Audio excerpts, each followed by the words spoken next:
That was the status quo. That people skimmed? And yeah, it was like, I do this, I make your company this much money. This is the way we do.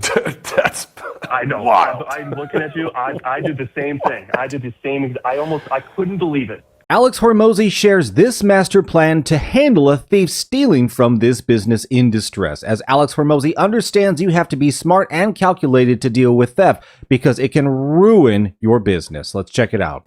What's up, Alex? What up? Hey, so my brothers and I own a designer handbag resale company. Ooh, interesting. Okay. And a pawn shop specializing in gold, silver, jewelry, and luxury watch approval.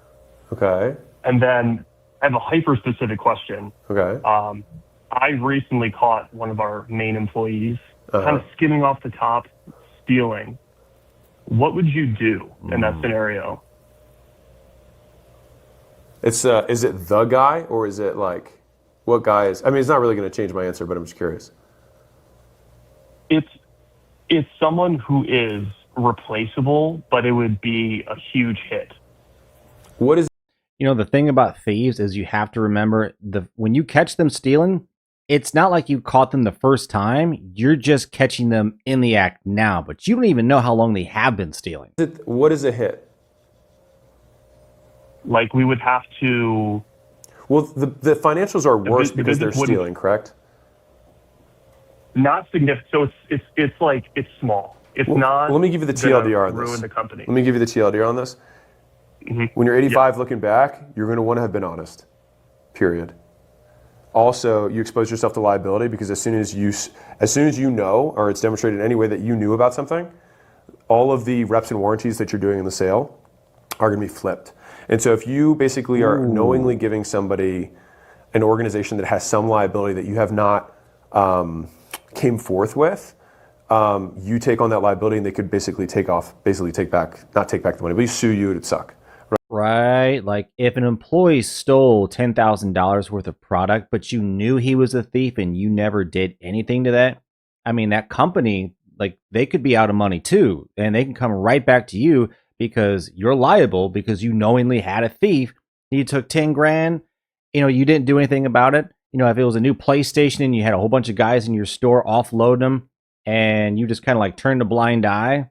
Yeah, man, that can come back on you. Your job suing you. Oh yeah. Right. The good news is I think that all of this is going to be how you frame it when you're going, like when you're telling the buyer, right? I would just say, hey, like, the business you're getting into, right? Like we deal with some nefarious characters. That being said, it's a very profitable business and it's a good business. I've got good news and bad news. The good news is we're slightly more profitable than we've let you know, and we're willing to honor the existing price. The bad news is I have to replace one of the people because I found out he was skimming.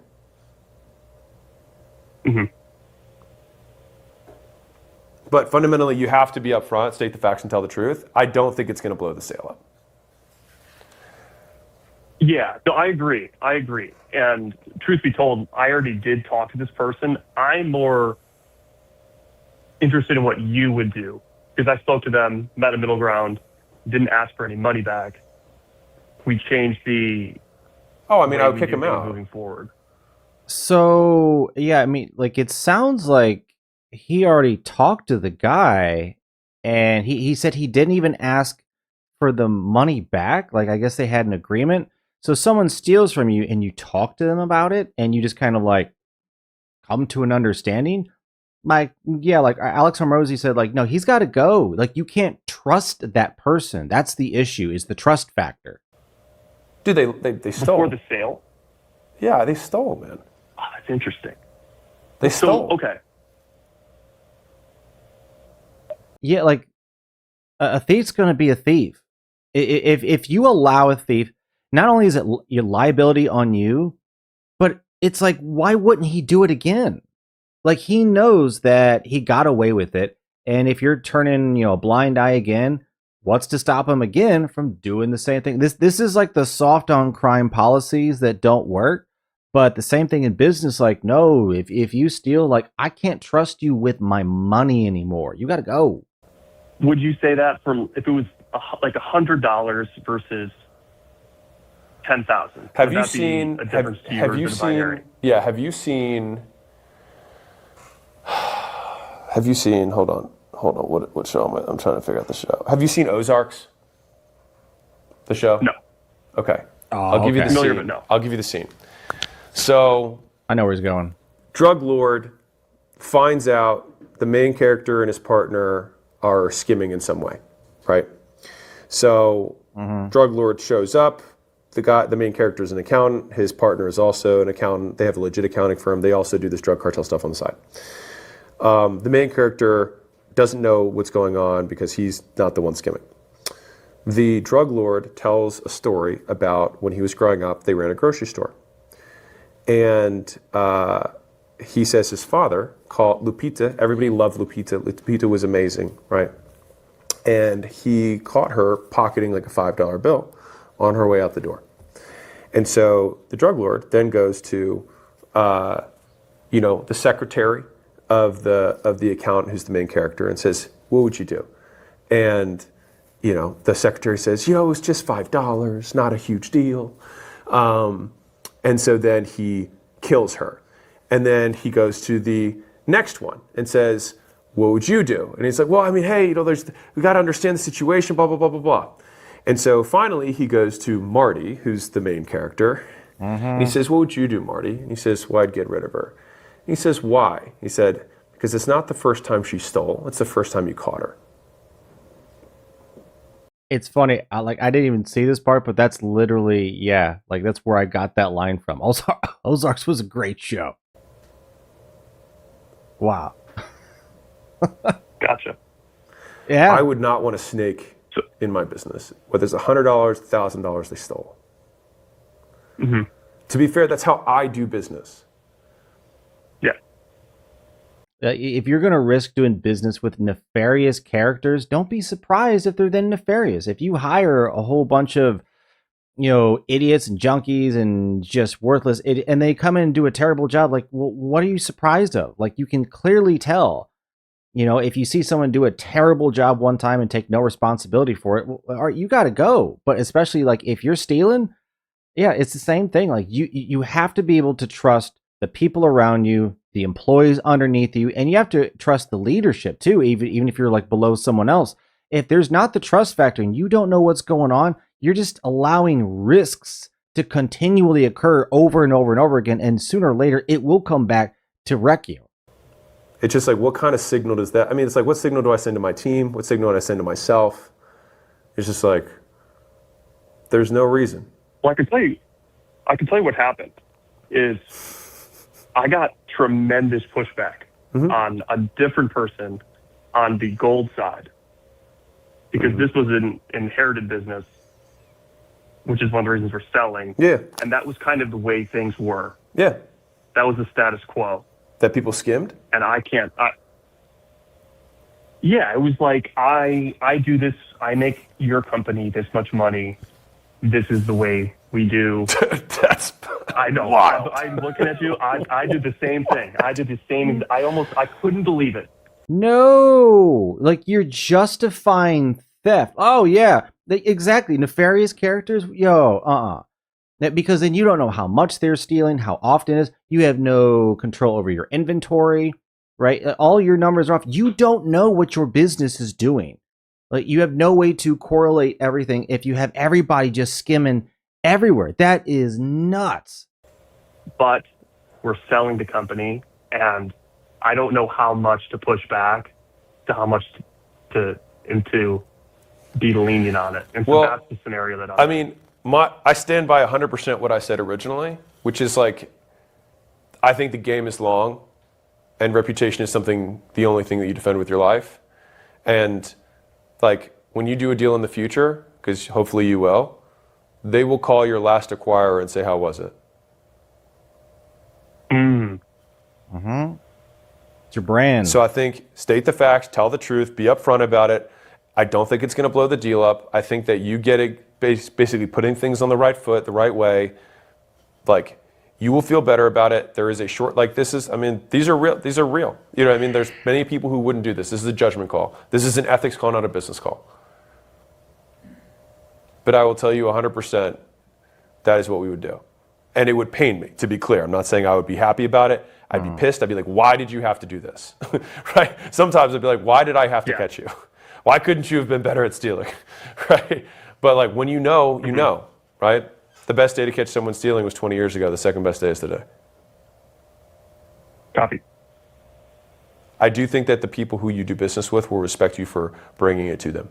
And again, when I have these hard conversations. Yeah, 100%. I know that in the past. Like, if you go out of your way to just be legit with people in your relationships, look, leaving a bad taste in someone else's mouth because you withheld some sort of key piece of information that later cooked them on the other side, either in their money or their deal or their reputation.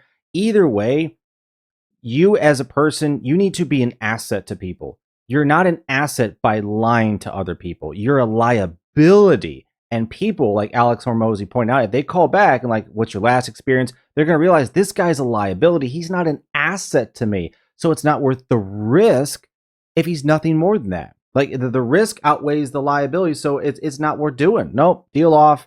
Nope. Nope. Absolutely not. So your reputation, your brand. Yeah. Like it's like keeping your word. Like, you know, your word is your bond, that type of thing.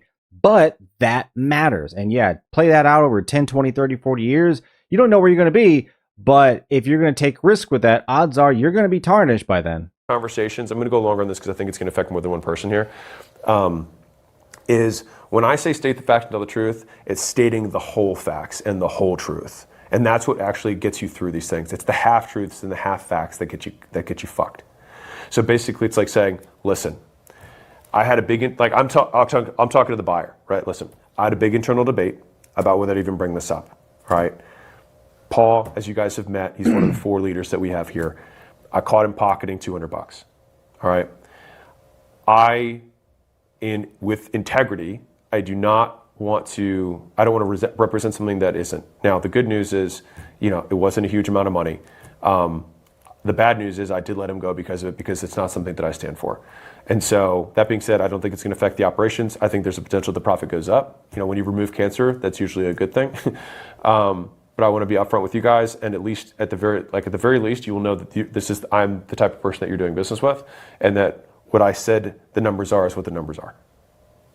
Yeah, like Hormozi just pointed out, not only are you being straight with the person, but also, look, if you're telling me that you removed, like if you're buying a company, if you removed an employee who was stealing, that means my margins go up.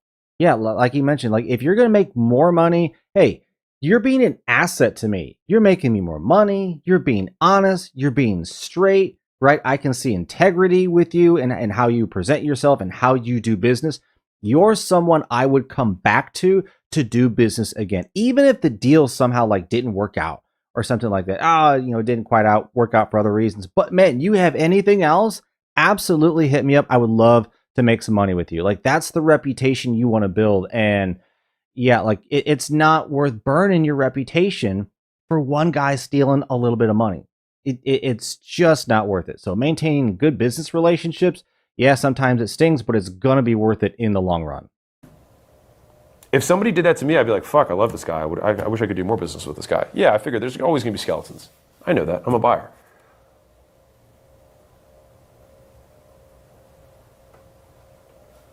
Yeah, no, I hear you. It's tricky. No, I mean, it is, but like that's why they are ethical dilemmas, and it's way more a question of what type of business person, what type of reputation you want to have, than it is like. Again, this is a values question, more than a business question. Mm-hmm.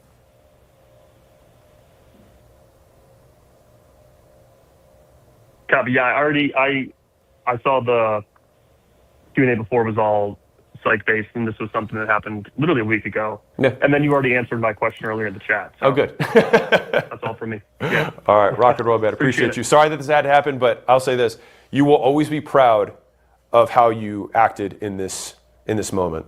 And yeah, like don't look back and be like, man, I should have done this, I should have done that. It's not going to be worth it. You got thieves, they have to go.